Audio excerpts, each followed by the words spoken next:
Meus irmãos, a paz do Senhor, nós estamos aqui reunidos nesta sexta-feira de Páscoa.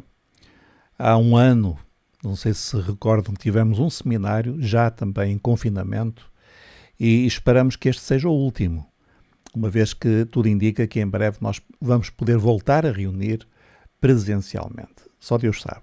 Mas nós não vamos deixar de buscar o Senhor e então nesta Páscoa nós também queremos que todos os irmãos tenham esta oportunidade de estarmos juntos desta maneira e estamos a apresentar 4 palavras que foram preparadas expressamente para este dia. É bom que os irmãos saibam. Nós, os pastores que vamos dar a aula, preparamos estas mensagens para a Igreja, para que o Senhor abençoe a todos nós. E este estudo intitula-se As Últimas Palavras do Messias e tem a ver com as últimas palavras que o Senhor Jesus proferiu quando estava agonizando naquela cruz, lá no monte. E é interessante nós observarmos, irmãos, que ao contrário de uma biografia normal, os evangelhos dedicam uma enorme atenção aos últimos dias e até às últimas horas da vida de Jesus na Terra. Nós sabemos que Jesus veio com uma missão. Ele veio salvar o mundo. Mas o mundo tratou de uma forma inconcebível, rejeitando e acabando por o matar, como sabemos. Jesus esteve na cruz apenas 3 horas, o que é muito pouco, porque por vezes crucificados estavam 2, 3 dias e até mais, morrendo, agonizando naquela cruz, uma forma de morrer muito cruel. Jesus esteve entre o meio-dia e as 3 da tarde, mais ou menos, sendo que às 3 da tarde era a hora dos sacrifícios, o sacrifício da tarde, quando o cordeiro era sacrificado. E foi exatamente nessa hora que Jesus acabou por entregar o seu espírito ao Pai. Foi um tempo de curto, poucas horas, mas um tempo de trevas, um tempo de aflição, um tempo de angústia e de vergonha para o nosso Salvador.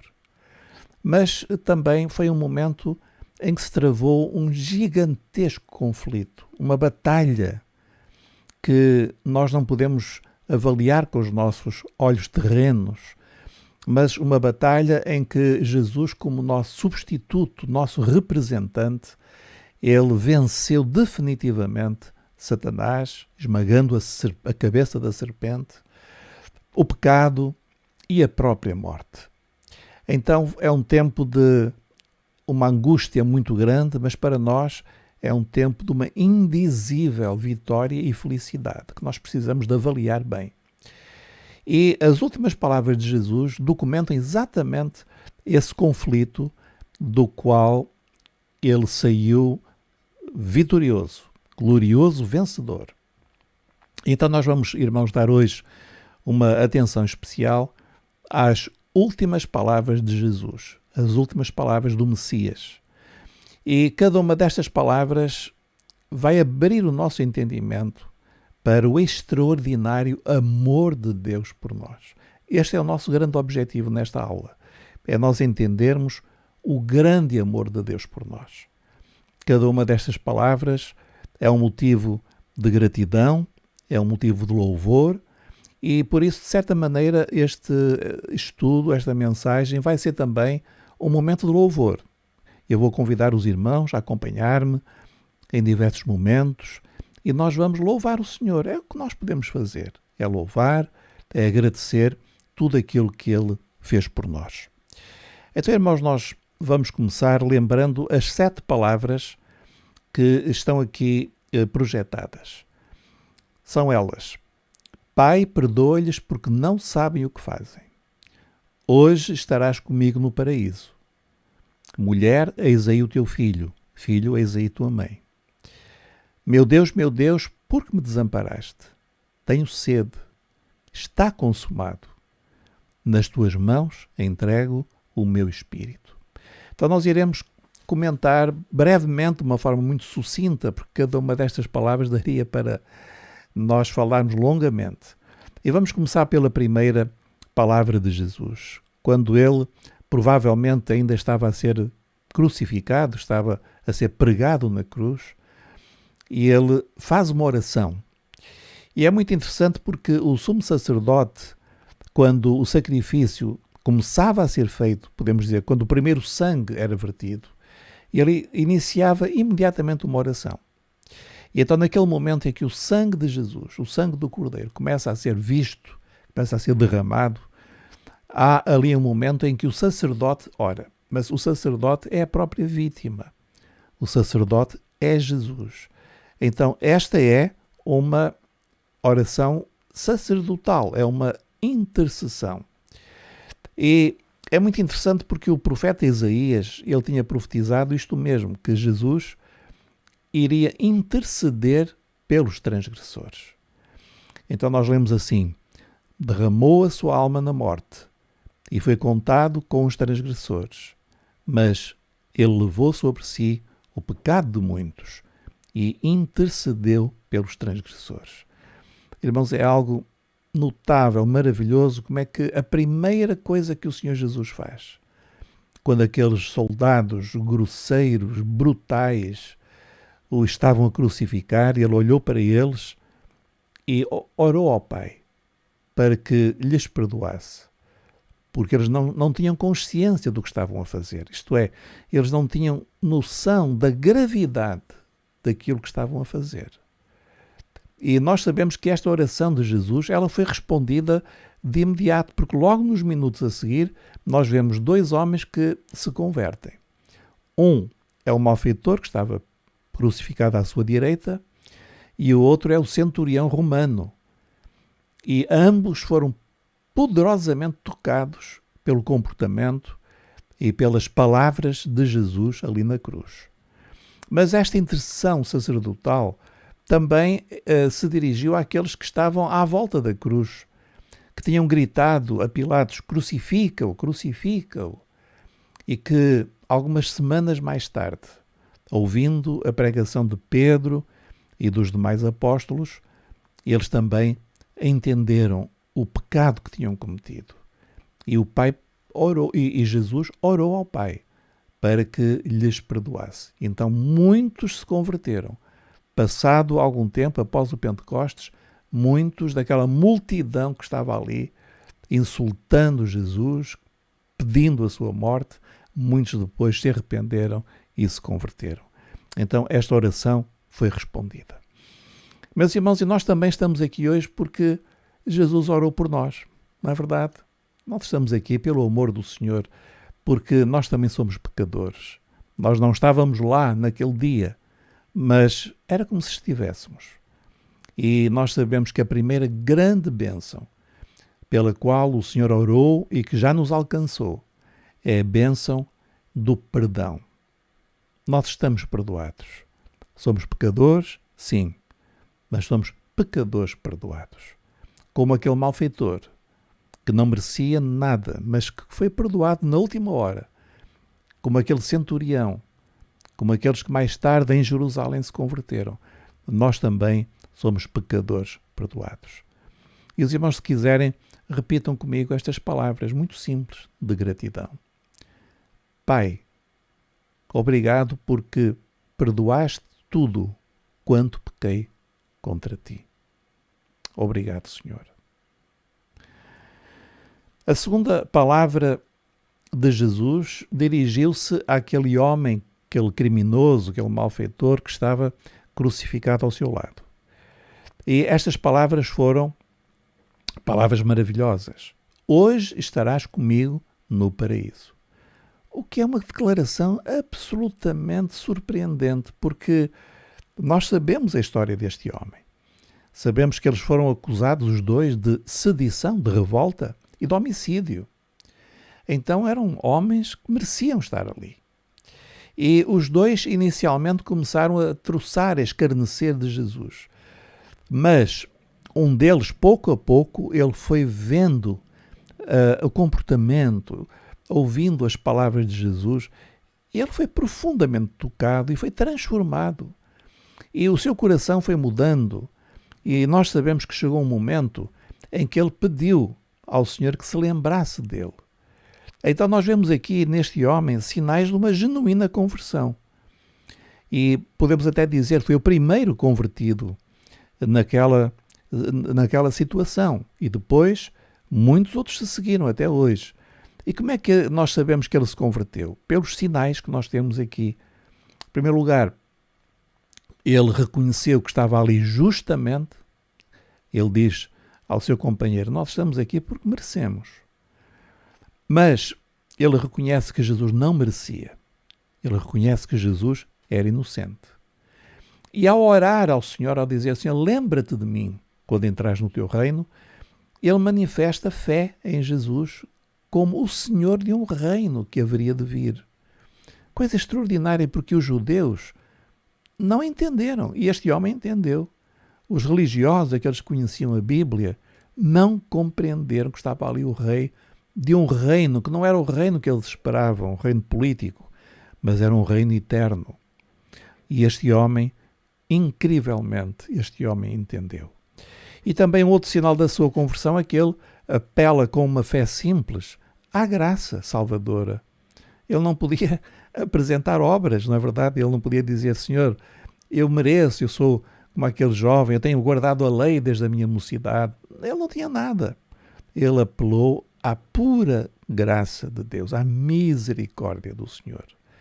E assim ele recebeu, com estas palavras, a certeza de salvação. Irmãos, a salvação é um milagre de graça. Ai daqueles que querem merecer a salvação. Nós estamos na mesma posição deste homem, nós nada merecemos, mas a graça do Senhor nos alcançou.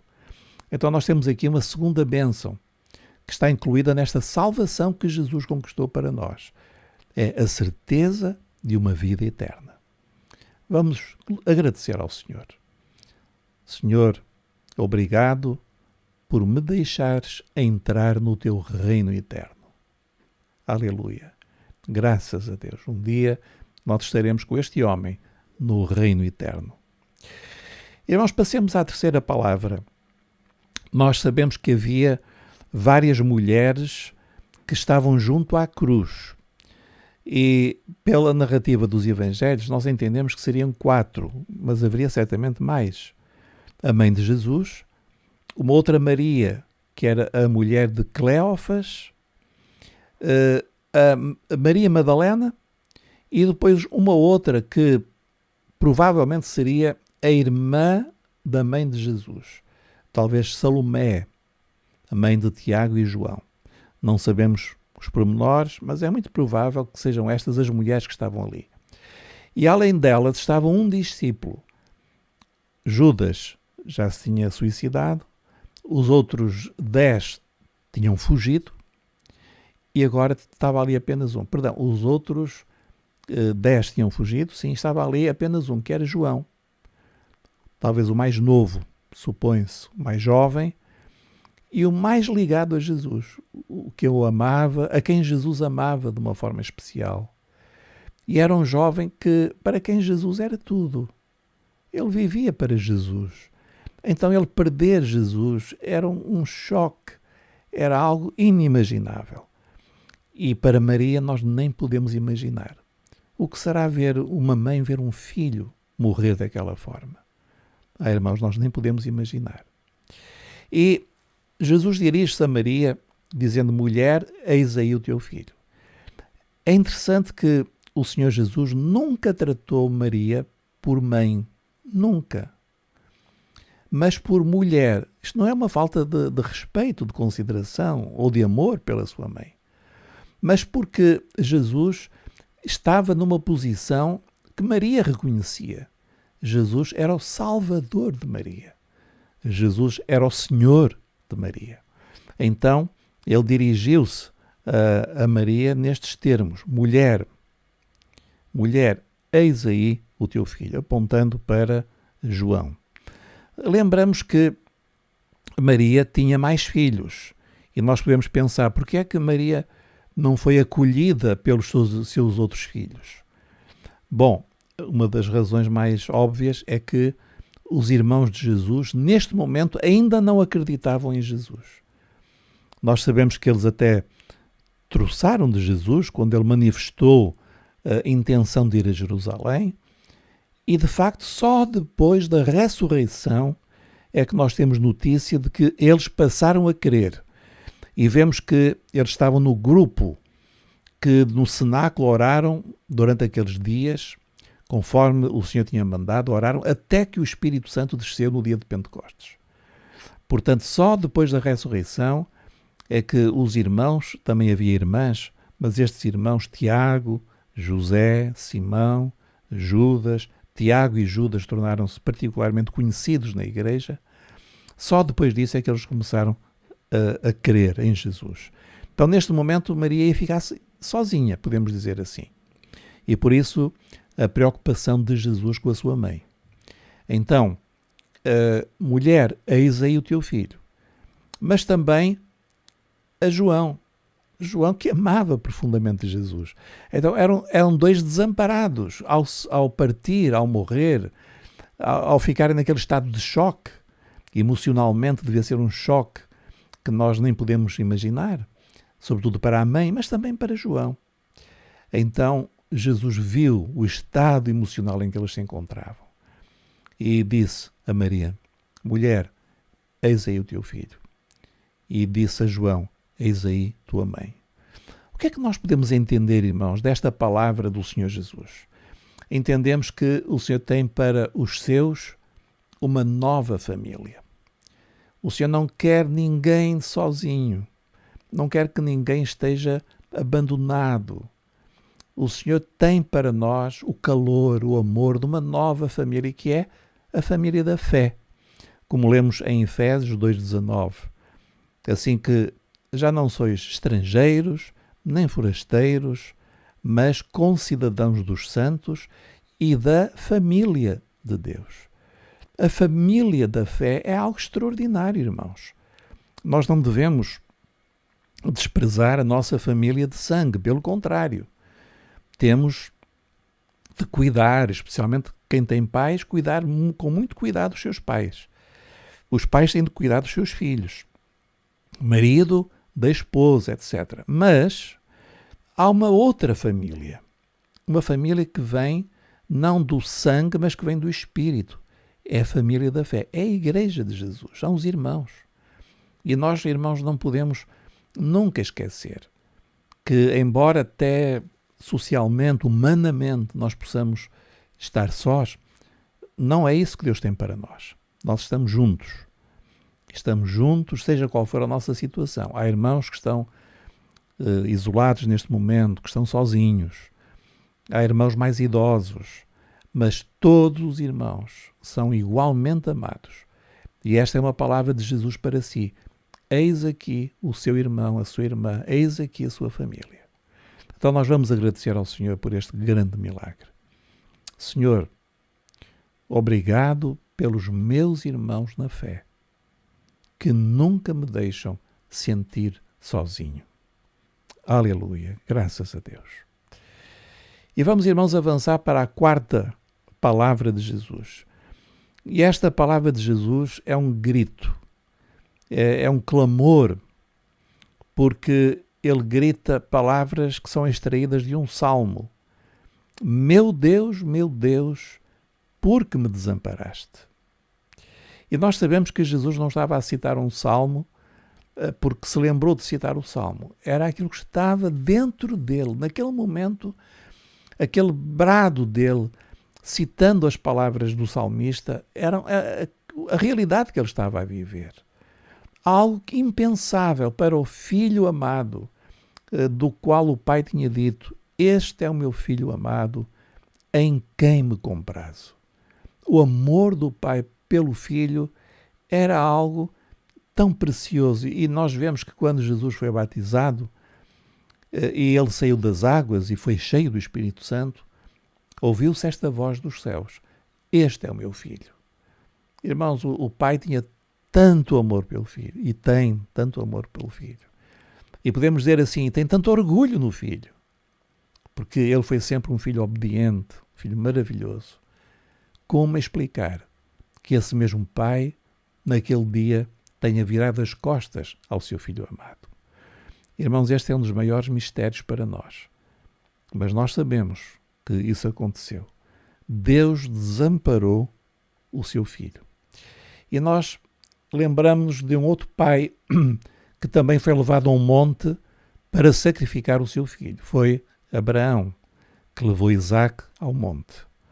Mas naquele último instante, quando Abraão ia desferir aquele golpe mortal sobre o seu filho, crendo que Deus tinha poder para o ressuscitar, como lemos em Hebreus, naquele momento ouviu-se uma voz dizendo, a voz de Deus, o Pai, dizendo, não faças isso, Abraão. Não faças mal ao moço. E Abraão levantou os seus olhos e quem é que ele viu? Um cordeiro. Meus irmãos, e é o cordeiro que está agora ali. Então são dois pais, não é? O pai do céu e o pai Abraão.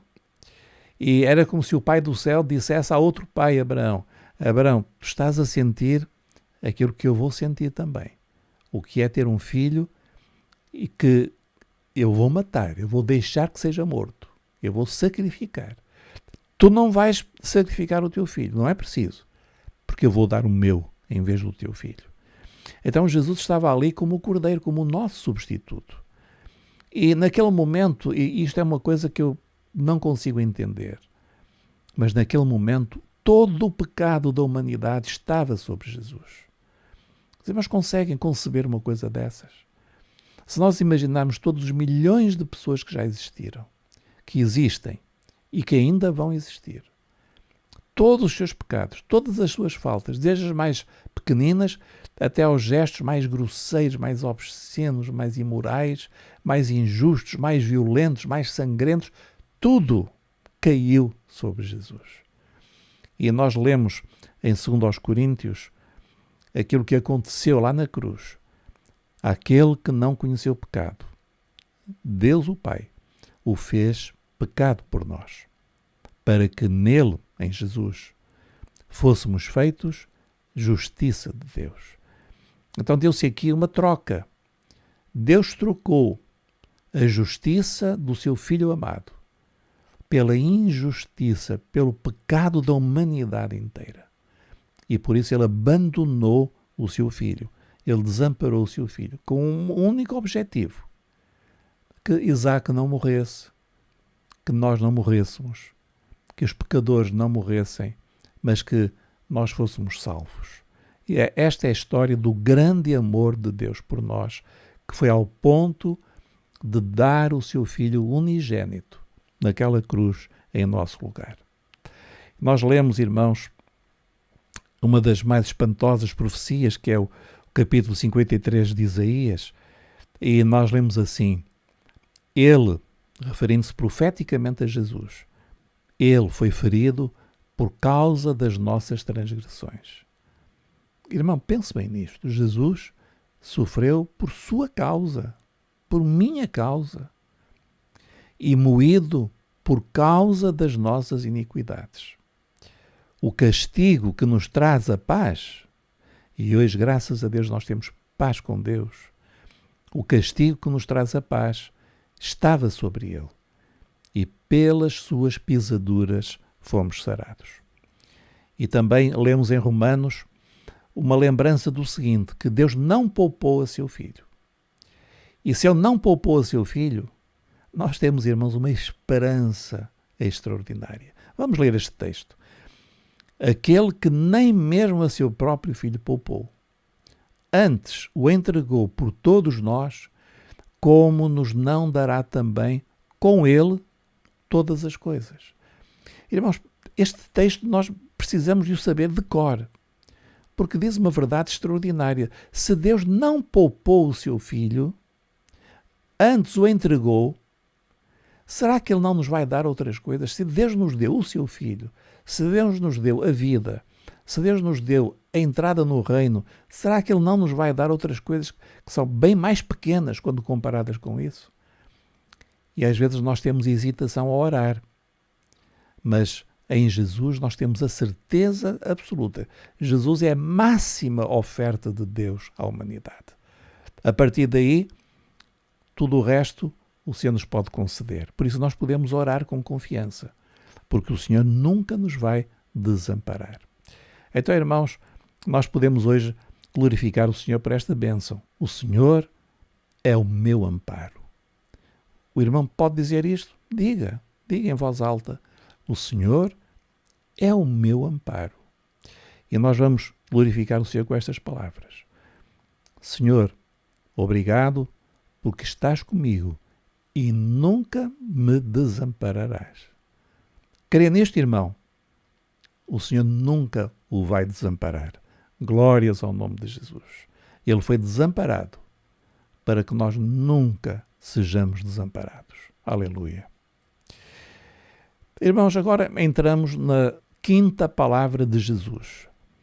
É uma expressão, é um grito muito simples. É um grito humano que nós todos conhecemos por experiência.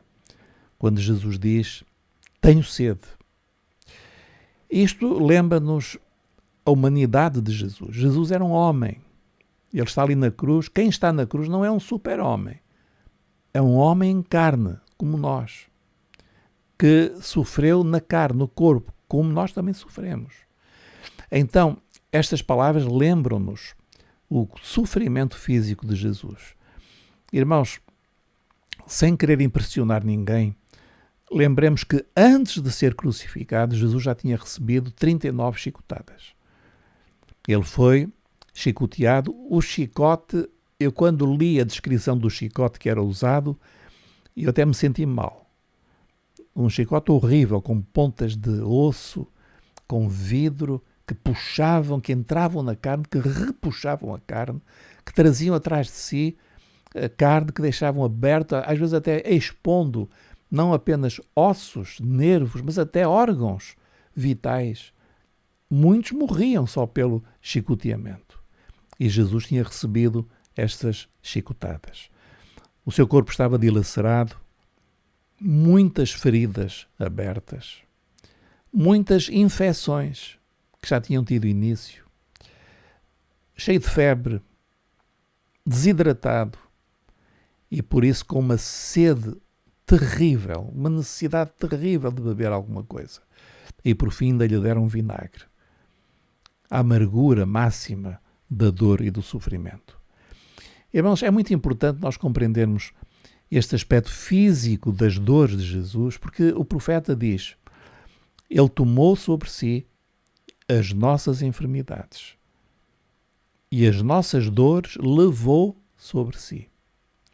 É interessante aqui estas duas palavras no original, tomou e levou, que era aquilo que, por exemplo, aquele bode que era lançado no deserto, ele partia e levava com ele, levava sobre ele o pecado o pecado do povo de Israel. Então aqui é a mesma expressão, Jesus levou. Ele levou para longe, ele tomou sobre si as nossas enfermidades e as nossas dores levou sobre si. E agora, irmãos, esta palavra que nós temos de ter fé. Pelas suas pisaduras fomos sarados. Irmãos, Jesus foi pisado, ele foi dilacerado, ele foi, de facto, sofreu no seu corpo. E nós temos uma certeza, irmãos, que esta palavra, voltando só atrás, pelas suas pisaduras fomos sarados. Às vezes há irmãos que transformam esta expressão em algo puramente espiritual. Fomos sarados no sentido de fomos espiritualmente perdoados, mas não é isso que está aqui a falar, irmãos. Aqui está a dizer que fomos sarados fisicamente. E a prova disto é que quando o Senhor Jesus, em Mateus, ele começa o seu ministério, o capítulo 8 é o início do ministério de Jesus no livro de Mateus, reparem o que diz, vamos ler. E chegada à tarde, trouxeram-lhe muitos endemoniados, e ele, com a sua palavra, expulsou deles os espíritos. Portanto, libertação de demónios. E depois lemos, e curou todos os que estavam enfermos. Curou de quê? De doenças espirituais? Não, de doenças físicas. E depois lemos, para que se cumprisse o que fora dito pelo profeta Isaías, que é o texto que nós lemos atrás, que diz, ele tomou sobre si as nossas enfermidades e levou as nossas doenças. Então nós temos muito, irmãos, a mania, a tradição de separar corpo e espírito. Mas o Senhor olha para nós como um todo. E sabemos que um dia o nosso corpo será alcançado plenamente pela morte de Jesus, pelos benefícios da morte de Jesus. Esse dia é o dia da nossa ressurreição física. Nós vamos ressuscitar fisicamente. Mas até lá, nós temos esta promessa, que o Senhor levou sobre si as nossas enfermidades. E nós não podemos exigir nada do Senhor, mas quando estamos enfermos, nós podemos dizer: Senhor, tu já levaste sobre ti a minha enfermidade. Então, se tu já levaste, eu te agradeço porque eu estou livre desta enfermidade. E se nós tivermos fé, nós vamos começar a ter experiências. Como diz aqui o apóstolo Pedro, levando ele mesmo em seu corpo os nossos pecados sobre o madeiro, para que, mortos para os pecados, pudéssemos viver para a justiça. Então esta é a bênção do perdão dos nossos pecados. Mas depois ele acrescenta: e pelas suas feridas fostes sarados. Então a palavra de Deus fala claramente da bênção que nós temos de cura. Aqueles que acham que as curas, os sinais, as libertações pararam no primeiro século, esses não têm direito a nada, não têm fé para nada. Mas nós sabemos, irmãos, que Jesus é o mesmo hoje, que foi ontem e que será eternamente. Então, por isso, nós lemos que na carta de Tiago, falando à igreja, e a igreja somos nós, lemos assim: está alguém entre vós doente? Chame os presbíteros da igreja, isto é, os pastores, e orem sobre ele, ungindo com azeite em nome do Senhor. E agora reparem, irmãos, e a oração da fé salvará o doente, e o Senhor o levantará. E se houver cometido pecados, ser-lhe-ão perdoados. Reparem, é uma bênção completa, uma bênção física, uma bênção espiritual. Meus irmãos, que o Senhor nos dê fé para crer na palavra. Nós não devemos crer nas experiências, não é porque alguém tenha tido uma boa experiência, alguém tenha tido uma má experiência. Nós não vivemos das experiências, nós vivemos da palavra de Deus. Tudo o que está na palavra é verdadeiro e é para hoje. O irmão crê? Então, meus irmãos, nós temos esta quinta bênção. Bênção de cura e de libertação. Libertação também de doenças espirituais. E não é só de opressões, é também de depressões, é de estados de alma, de tristeza, de angústia. Meus irmãos, o Senhor quer nos libertar, Ele tem poder e deseja libertar-nos.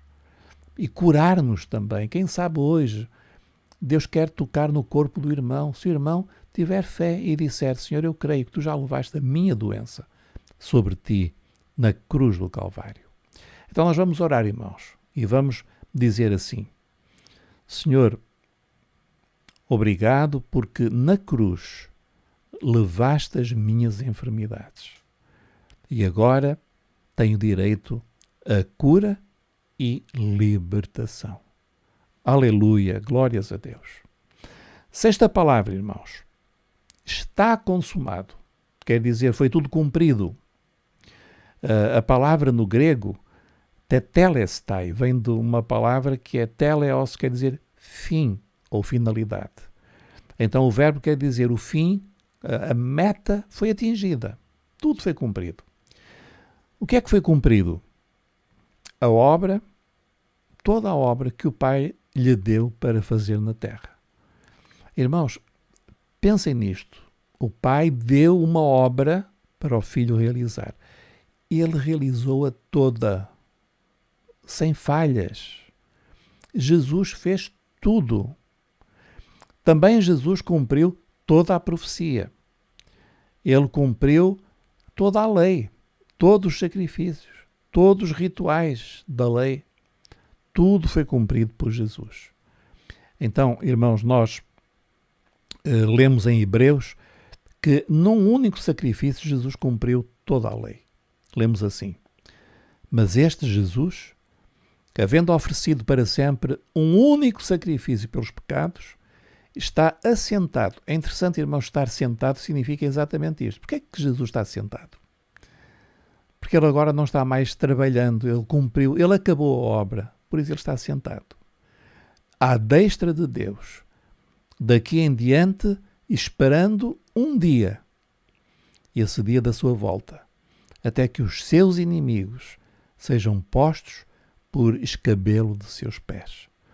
Então, irmãos, o Senhor Jesus consumou todas as coisas. Não há mais nada a acrescentar.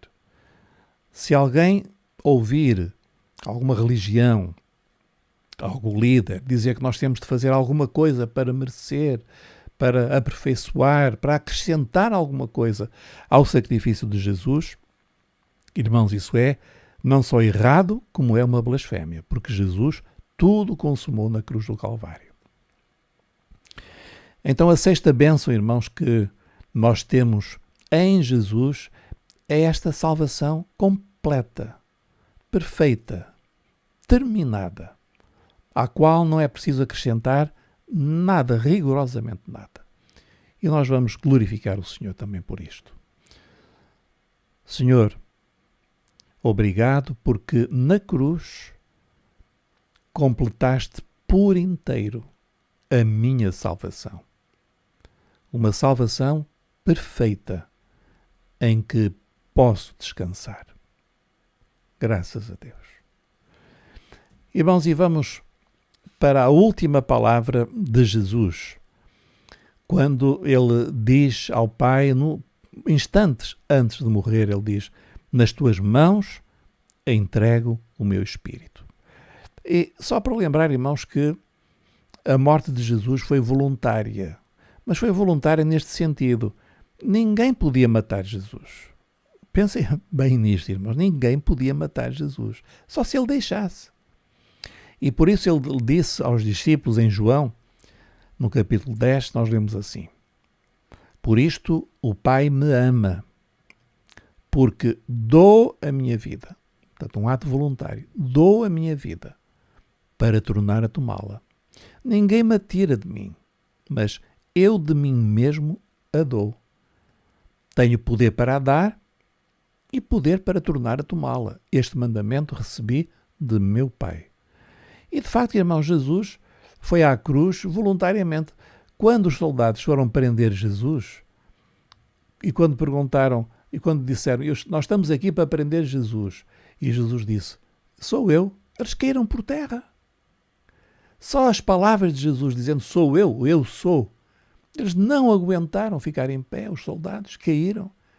Foi quase que preciso Jesus animá-los, aprendê-lo. Então Jesus foi preso e foi julgado. Quando ele estava a ser julgado, nomeadamente por Pilatos, e Pilatos dizia: homem, defende-te, diz qualquer coisa. Mas ele fechou a sua boca como uma ovelha emudecida. Tudo voluntário, tudo por amor. E naquele momento também ele entregou voluntariamente. Ele entregou o seu espírito ao Pai. Terminou ali a sua obra. Agora ele podia descansar. Nas tuas mãos entrego o meu espírito.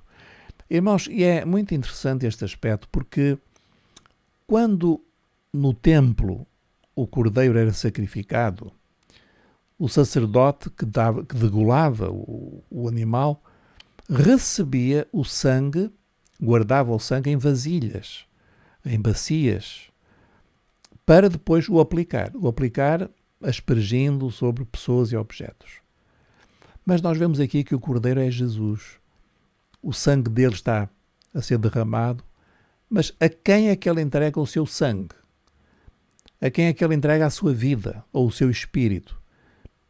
Ele entrega o seu espírito a quem? A Maria? Não. A Pedro? Pedro tinha fugido. A João? A algum sacerdote? Não. Ele entregou o espírito ao Pai.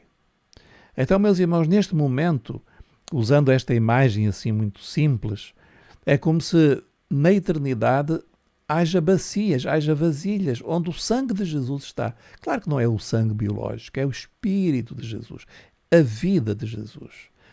E por isso hoje, quando nós precisamos de uma bênção, destas muitas bênçãos que Jesus conquistou para nós, a quem é que nós nos devemos dirigir? Ao Pai. Por isso Jesus diz, e orareis assim, Pai nosso, nosso Pai que estás nos céus. E se nós orarmos em nome de Jesus, nós iremos receber todas as bênçãos que nós carecemos.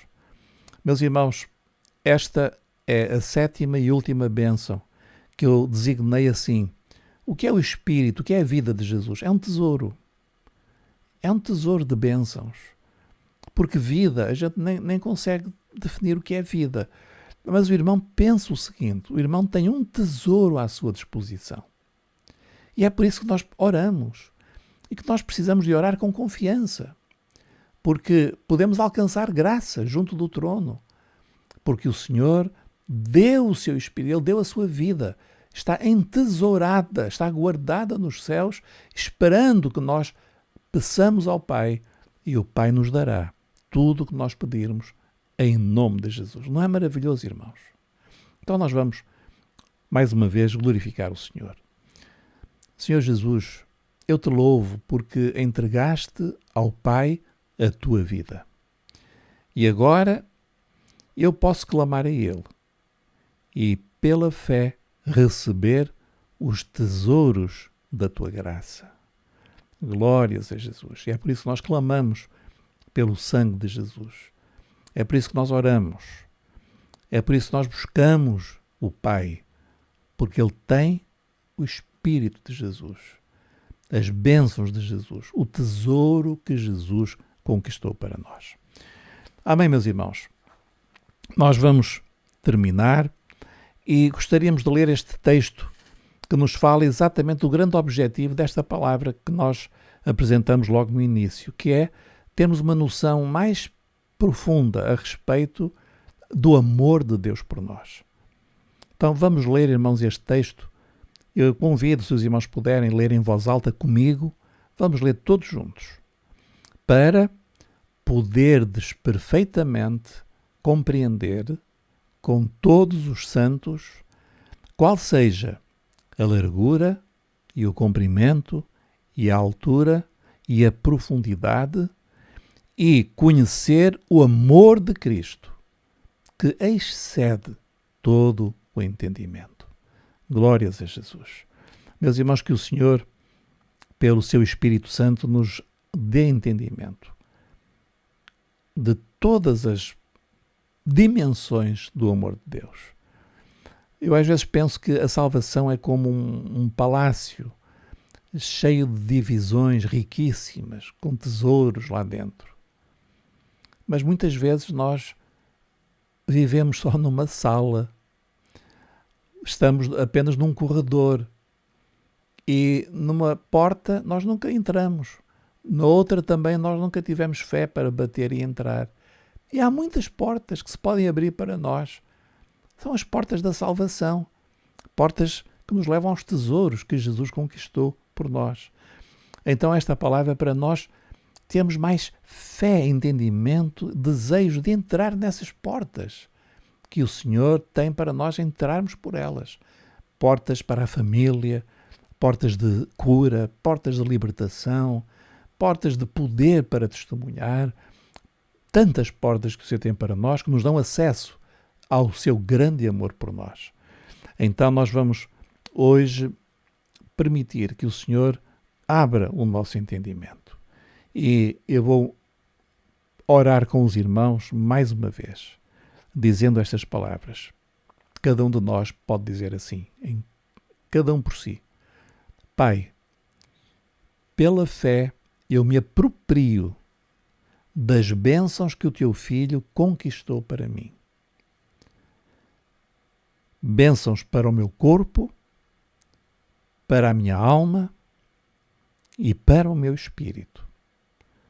Senhor, recebe todo o meu louvor e adoração por este tão grande amor que excede o meu entendimento. Eu te louvo pelo teu Filho, pela obra perfeita que ele realizou na cruz do Calvário. Eu te agradeço em nome de Jesus. Amém. Amém, meus irmãos, que o Senhor nos abençoe. A todos um grande abraço e a paz do Senhor.